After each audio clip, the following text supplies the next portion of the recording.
Hello, and thanks for joining me on what I suspect is going to be a rather nostalgic trip down memory lane, because I've just been thinking about some of the bikes that I've owned over the many years that I've been riding. I honestly don't know how many bikes I've had. I can't remember them all, certainly not without prompting. I can't remember off the top of my head. However, there are certain bikes that really stick in my mind, stick in my memory. Not necessarily because they were excellent bikes, but rather because of the impact that they had on my life. And so that's what I want to share with you today. I want to talk about 5 bikes that changed my life. And I'm hoping this is something that you will be able to relate to, and you will say, oh yeah, I can definitely identify a bike or bikes that changed my life. And if so, I'd love to hear about it in the comments, because that's really what this video is about. It's sort of sharing that aspect of biking with you.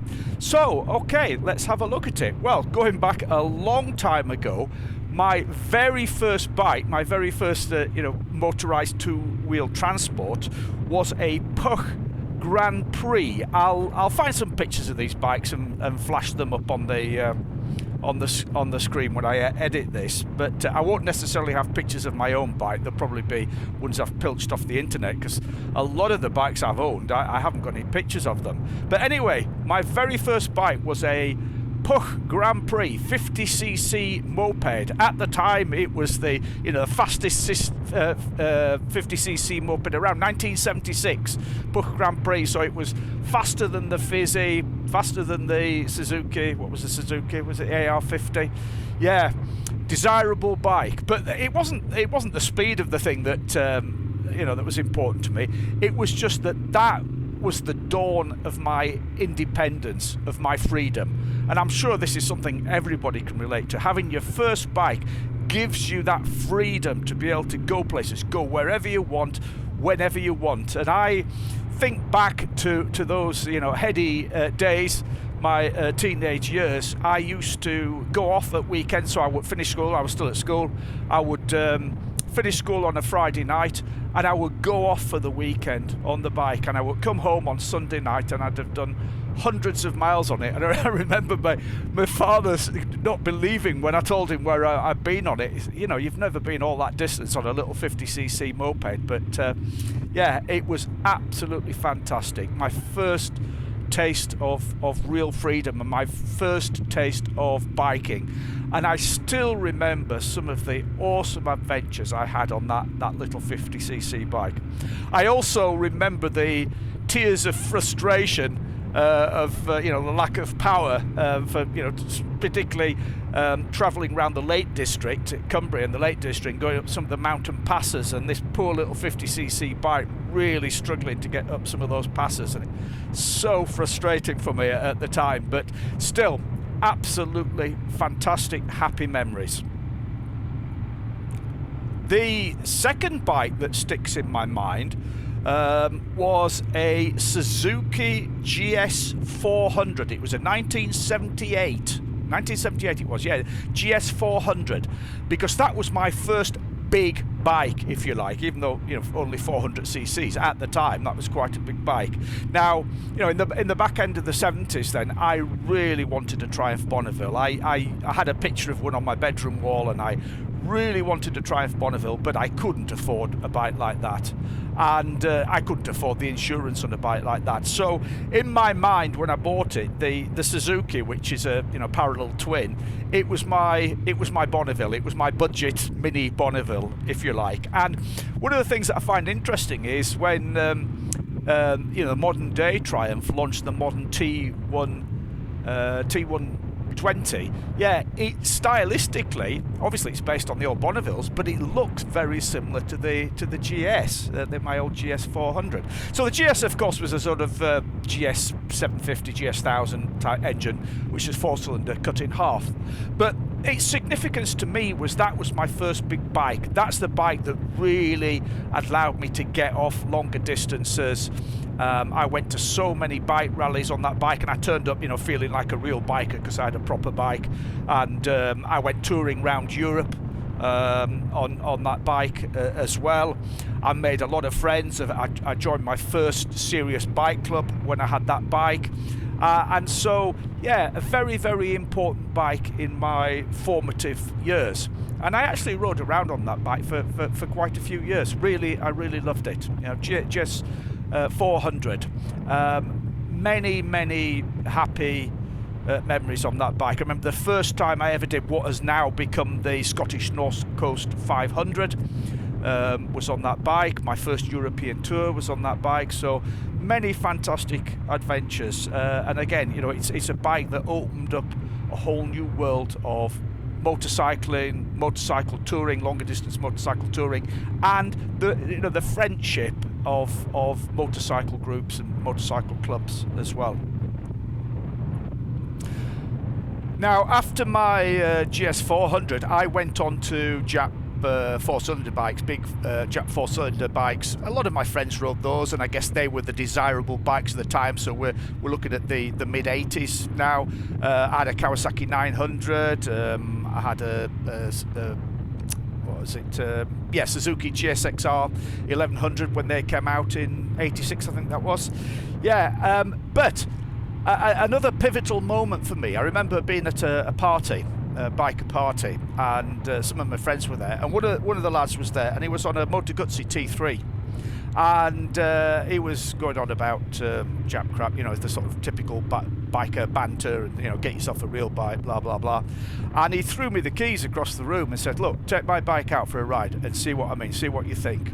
And yeah, it was a transformational moment for me. I still remember hopping on this Moto Guzzi T3. It was an 850 V-twin T3, and taking it for a spin down the road. I only did a couple of miles on it, but wow, it just opened up this whole new world of big twin cylinder bikes for me, particularly V twin bikes, and it started what has been a love affair for big twins and big V twins, as I say, in particular. So after that, I owned several Moto Guzzis over the years. I've had several of them, and then I got Harley Davidsons as well. Got into Harley Davidsons, and what got me into Harley Davidsons wasn't all the kind of Harley culture and all that kind of stuff.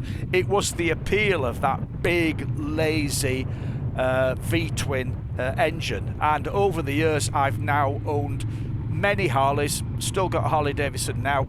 I love them, and I love them for the feel, that big, lazy engine. As I say, I accept all the drawbacks of Harley Davidsons, but I still have a soft spot for them. And I most definitely still have a soft spot for Moto Guzzis and any other big V-twins like that as well. Moving on then to another bike which had a big impact on my life, and that was the Suzuki DRZ 400.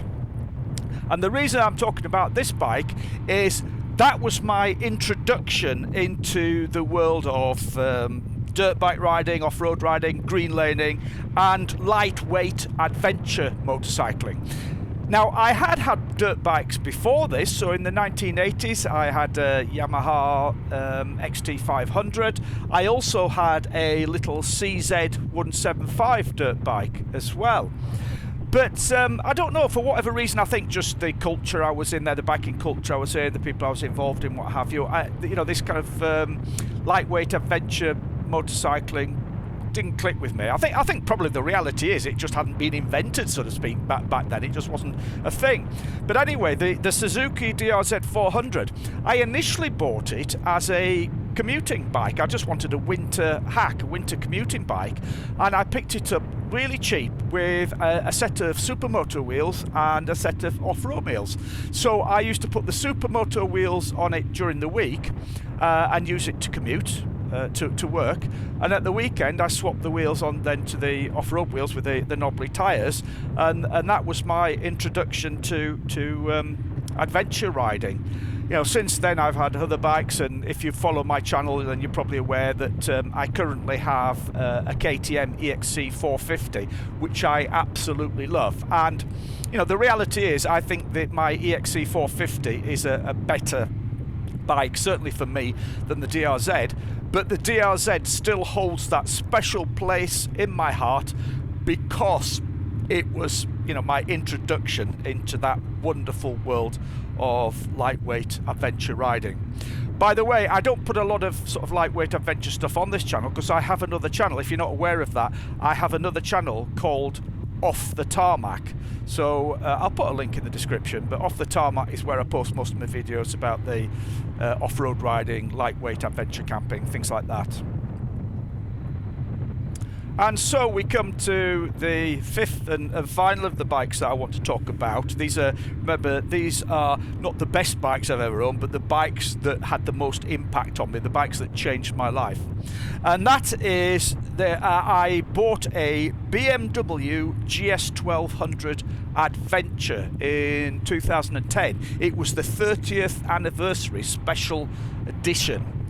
And the reason why I talk about it and the reason why I mention it is because that was the bike that got me back into long distance touring, long distance solo touring, but touring with friends as well. And that's the bike that really rekindled my passion for motorcycle touring.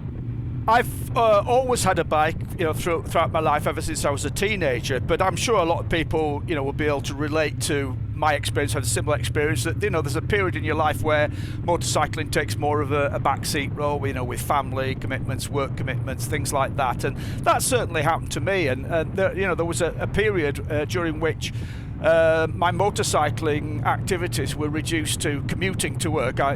Most of my life I've commuted on the motorbike, and then just going out for a ride at weekends, and possibly going off for a few days with friends, camping over the summer, something like that.